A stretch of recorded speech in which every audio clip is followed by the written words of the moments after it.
from Anjali and Kritika. We are back with yet another episode of Grow with the VS.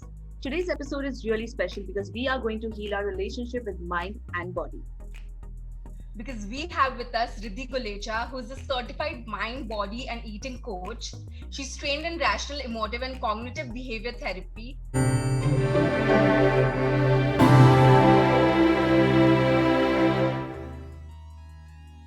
Welcome, Riddhi. We are glad to have you on board. Thank you. Thank you for having me. We appreciate the work you do online and offline towards the need of the moment, that is, the well being of mental and nutritional health of your hundreds of clients and followers. And on that note, would you elaborate how these things work differently for everyone and leads to strong association between emotions, body, and food? Yeah, sure. So I basically am a psychologist and I specialize into mind, body and eating coaching, as you guys have just described it already, which basically means that if, I have been struggling with dieting for so many years of my life.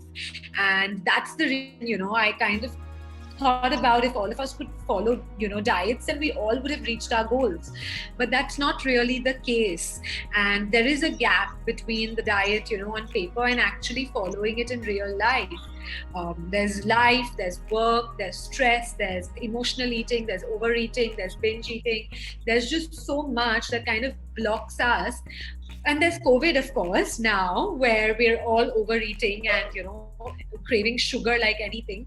So basically, it's not just about control or willpower. I feel it goes deeper than that. And that's the work I do.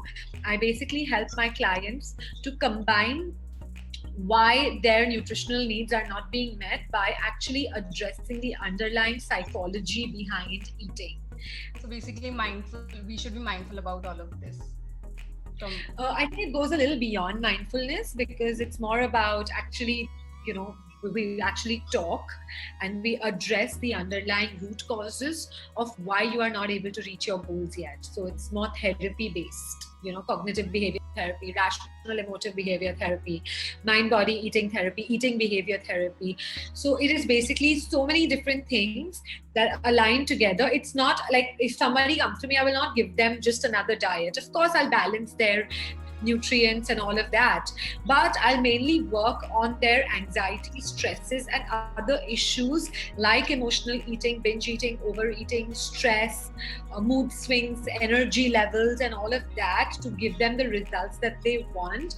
Because anything that changes your thoughts or changes the way you think, your brain, it basically lasts for a long term. The results last longer than, giving like a quick fix. Right. Okay.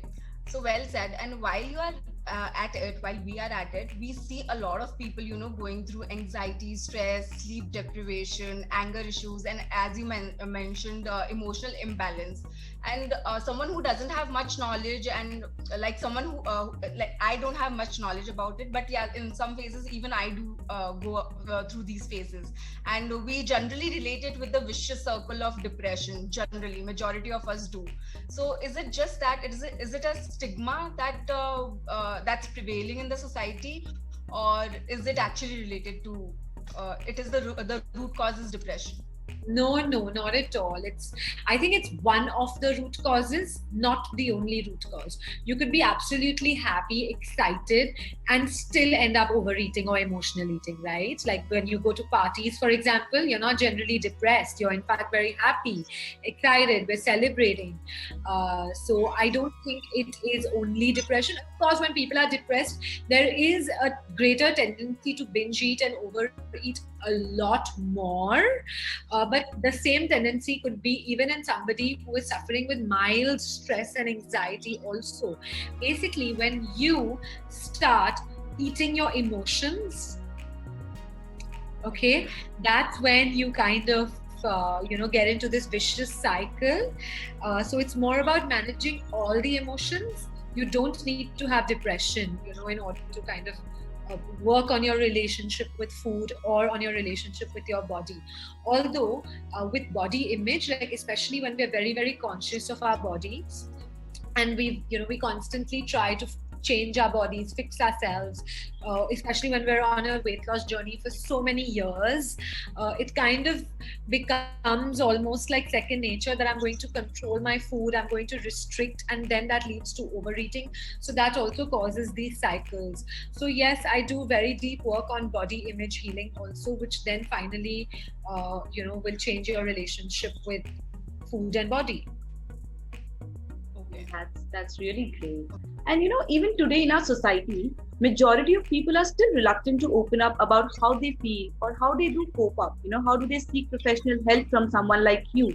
Or even if someone just wants to get educated on a holistic level about mind, body, and nutritional techniques, what are the ways, according to you? Well, I think this is something that is very personal, like a journey that you need to start looking at your own way of eating, right? So of course there's mindfulness exercises that are available all over Google. If you just Google mindful eating, you will get so many resources. I do have a website where people can get in touch with me if they want to kind of reach out for coaching and get more resources. There's also a blog that I write, so maybe that could be helpful. Apart from that, I would say that there is no stigma or there is nothing wrong in reaching out for help, whether it is with your emotional eating or whether it is with anxiety, depression, mood swings, or anything like that.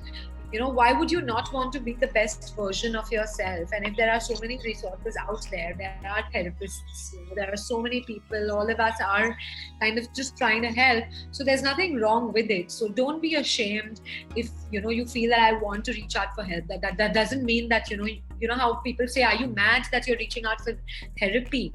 I think long gone are those days where you need to be labeled anything in order to reach out for help. You can be absolutely at your best functioning. You can be absolutely happy and delighted. As I said, we generally also overeat when we are celebrating, when we are happy. So you can be really calm, and you might want to kind of increase your productivity, become a better version of yourself, become better at relationships, become better at managing stress, get more tools in your toolkit, and that's when you reach out for therapy, and it's completely okay. Yeah. So, all right, these were the questions, and that brings us to the final and fun segment, Play with the VS. And so this is a rapid fire round where we'll ask you 5 rapid questions and you give us 5 fiery answers. So are you ready? Shall we begin? Sure, let's begin. Okay, so the first one is, so 3 words that comes to your mind when I say the word unwind.